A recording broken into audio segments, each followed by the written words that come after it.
Okay? If you can hear the patter of tiny feet as I'm talking, that's because of my... he's going out now. My dog, who came for a cuddle.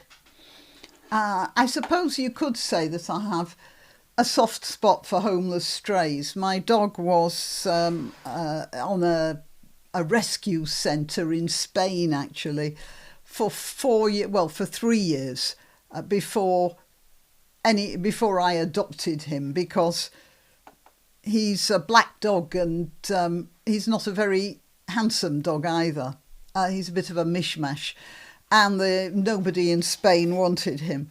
So, I pick up waifs and strays. I also rescued a horse, as some of you know. She's just costing me a lot of money and doesn't do anything. Right, well, so I suppose it's because of this proclivity I have that I saw this story here about an RAF veteran who died of hypothermia, and I wanted to deal with that. There is no grab bag this week. And that's because as soon as the Easter holidays started, I became an official mum to one of my grandkids who's staying with us for 3 weeks. And we expect more in a few days' time. So I hope you'll indulge me in my mad dash between kids and horses and my dog and my attic video room, which is here at the moment. I'm getting a little bit of peace. Now, I'm sorry to have to say that I'm going to be dealing with a very sad story. And I'll do that when I've told you that I'm Granniopteryx. I'm on YouTube, Rumble, BitChute and Minds.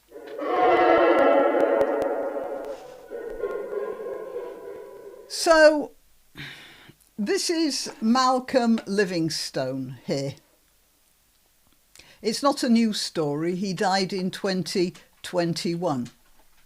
He was in the RAF and he became a royal footman, actually the late Queen's personal footman for 10 years, but he ended up sleeping rough and he died of hypothermia in a churchyard, of all places. It's like something out of a 19th century novel, isn't it? The photo you see here is of him carrying Princess Diana's coffin. Here he is, in 1997.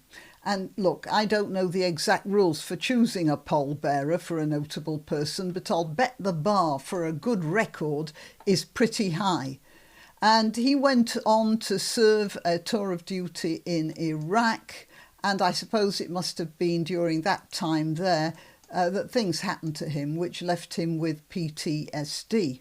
And, as so often happens, he self-medicated with alcohol, with pretty much the inevitable results. Of course, he couldn't hold down a job, he was sick a lot of the time, and he ended up on the streets.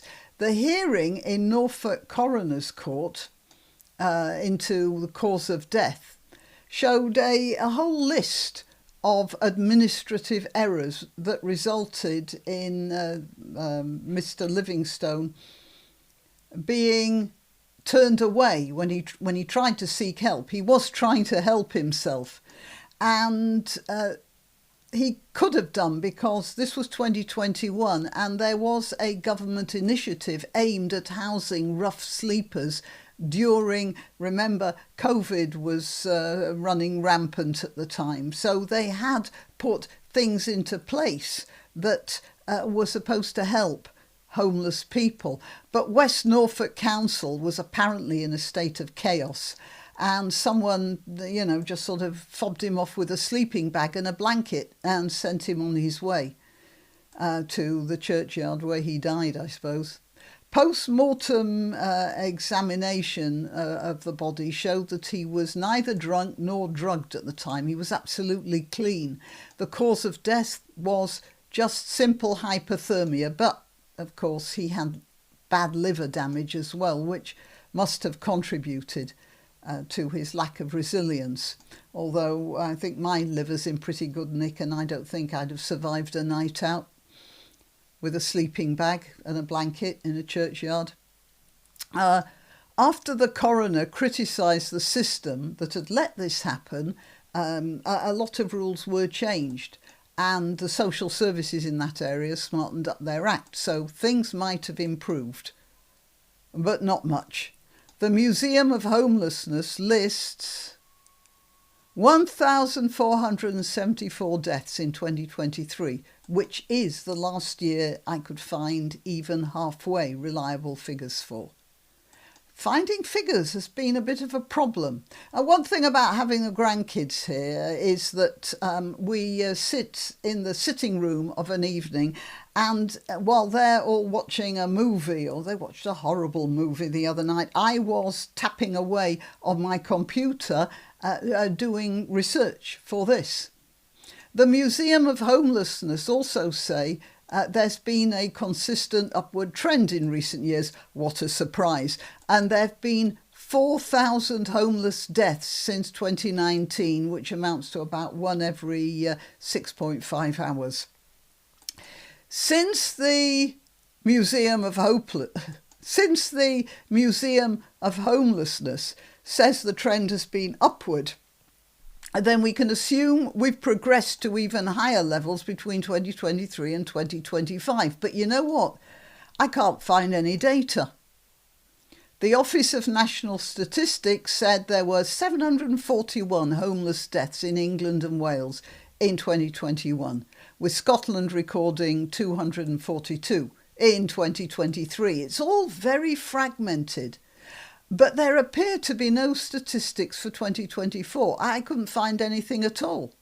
The Museum of Homelessness always has a lag, which is understandable because it isn't a government agency. And so it gets its numbers from freedom of information requests and researching charity organisations, even I've discovered interviewing family members. So even if they're working on the report for 2024 right now, the results might take until the end of this year to be published, and that's understandable. But the Office of National Statistics, why don't they have the numbers? They've got all the information right there, and it looks like they've simply given up on even trying to show those figures. Well, that's what it looks like.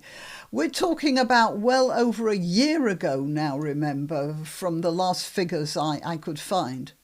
I don't expect the figures from last week, but whatever the figures that the ONS quotes for 3 years ago, if they're accurate, we could probably expect that the numbers of homeless people in mortal danger would be, assuming they were talking about 1,400 and something, it's going up. It must be just something under 2,000.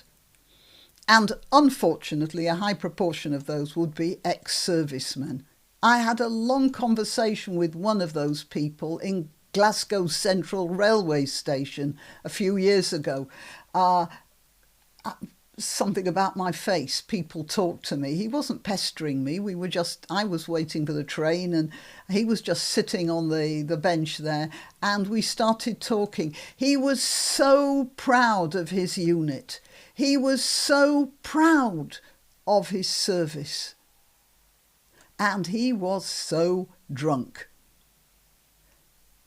Let's see. How many illegal migrants are we housing in luxury hotels right now? I'm talking only about hotels, not other sorts of accommodation. So I tried the Office of National Statistics again, and I got this. The Office of National Statistics, the ONS, does not directly track or publish specific data on the number of migrants being housed in UK hotels. So they're not even bothered by that.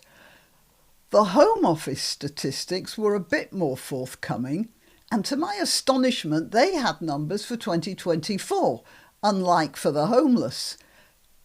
35,651 asylum seekers were being housed in hotels as of September the 30th, 2024.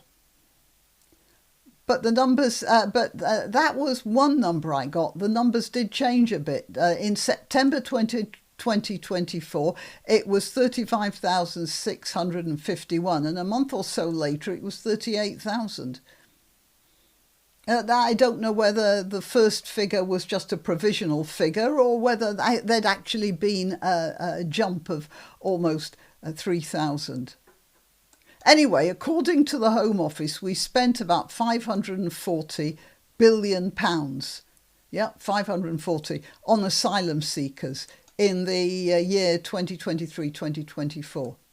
Now let's think about those homeless numbers again, around 2,000, as I'm saying. I'm taking what might be an upper number, probably mostly men who've probably died in the past year. That's my guess, remember.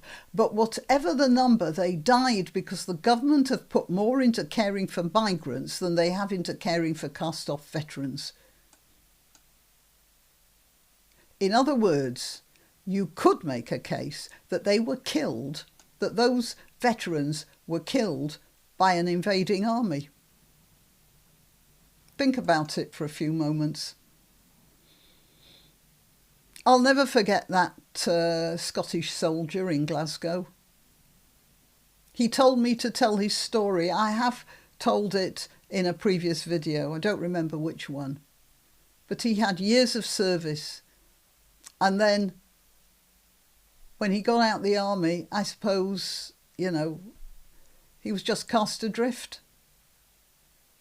I'm not sure whether he's one of those statistics I just quoted by now. All right, till next time. You can help my channel by subscribing and clicking the notification bell. That's quite important. And by sharing if you're so inclined. Links to my other channels and to donation methods are in the description. But the best way you can help is simply by clicking like and notify. Thank you.